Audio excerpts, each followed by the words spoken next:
दोस्तों कैसे हैं आप सब। दोस्तों आज बात करेंगे जम्मू कश्मीर के नेताओं को क्यों बुला रहे हैं पीएम मोदी। महबूबा और फारूक को भी निमंत्रण दिया गया है। कहा जा रहा है कि भविष्य में जम्मू कश्मीर से जुड़े फैसले के संबंध में इस बैठक में चर्चा की जाएगी। 5 अगस्त 2019 को जम्मू कश्मीर का विशेष राज्य का दर्जा खत्म किए जाने के बाद से ये इस तरह की पहली बैठक होगी।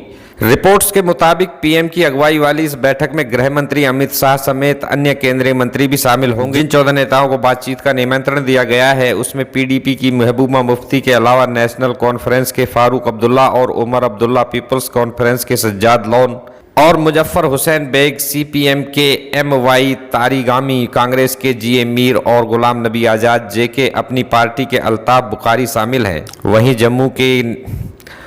जम्मू के नेताओं को भी इस बैठक में शामिल होने का न्योता दिया गया है, जिसमें निर्मल सिंह, रविंद्र रैना, भीम सिंह, कविंद गुप्ता और ताराचंद शामिल हैं। दूसरी ओर दोस्तों ऐसा माना जा रहा है कि केंद्र की मोदी सरकार अब कश्मीर को लेकर नरम रवैया अपना रही है। कश्मीर का विशेष दर्जा वापस लिए जाने के बाद कई राजनेताओं को हिरासत में रखा गया था, जिन्हें बाद में धीरे धीरे रिहा कर दिया गया था, लेकिन अभी भी कुछ नेता नजरबंद हैं। पीडीपी प्रमुख महबूबा मुफ्ती ने शनिवार को ट्वीट करके बताया कि पीडीपी के सरताज मदनी को 6 महीने तक गलत तरीके से हिरासत में रखने के बाद आखिरकार रिहा कर दिया गया है। उन्होंने लिखा कि अब समय आ गया है कि भारत सरकार जम्मू कश्मीर के अंदर और बाहर जेलों में सड़ रहे राजनीतिक कैदियों और अन्य कैदियों को रिहा करे। एक प्रचंड महामारी उन्हें रिहा करने का पर्याप्त कारण होनी चाहिए थी। 5 अगस्त 2019 को अनुच्छेद 370 समाप्त किए जाने के बाद पीडीपी के वरिष्ठ नेता और महबूबा मुफ्ती के चाचा सरताज मदनी को 2 बार नजरबंद किया जा चुका है।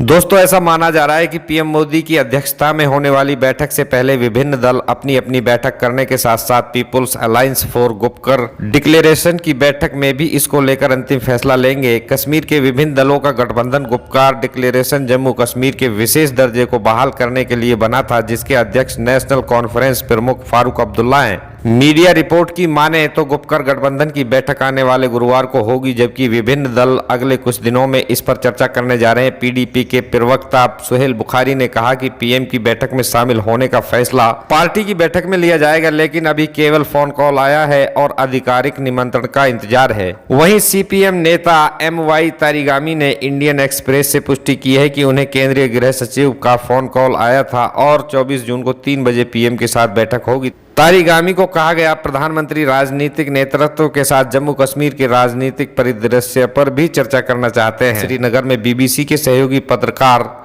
माजिद जहांगीर का कहना है कि मोदी सरकार राज्य के नेताओं के साथ आगे की राजनीति प्रक्रिया को लेकर चर्चा कर सकती है। उनका कहना है कि एक तरह से राज्य में राजनीतिक खामोशी को तोड़ने की कोशिश है और इससे अंतर्राष्ट्रीय स्तर पर भी संदेश दिया जाएगा। वहीं पाकिस्तान के विदेश मंत्री शाह महमूद कुरैशी ने एक बार फिर अंतर्राष्ट्रीय समुदाय से कहा है कि भारत कश्मीर में अवैध कदम उठा सकता है। पाकिस्तानी विदेश मंत्रालय ने शनिवार को एक बयान में कहा कि पाकिस्तान ने सख्ती से भारत के 5 अगस्त 2019 की कार्रवाई का विरोध किया है और संयुक्त राष्ट्र सुरक्षा परिषद समेत इसे हर अंतर्राष्ट्रीय मंच पर उठाया है।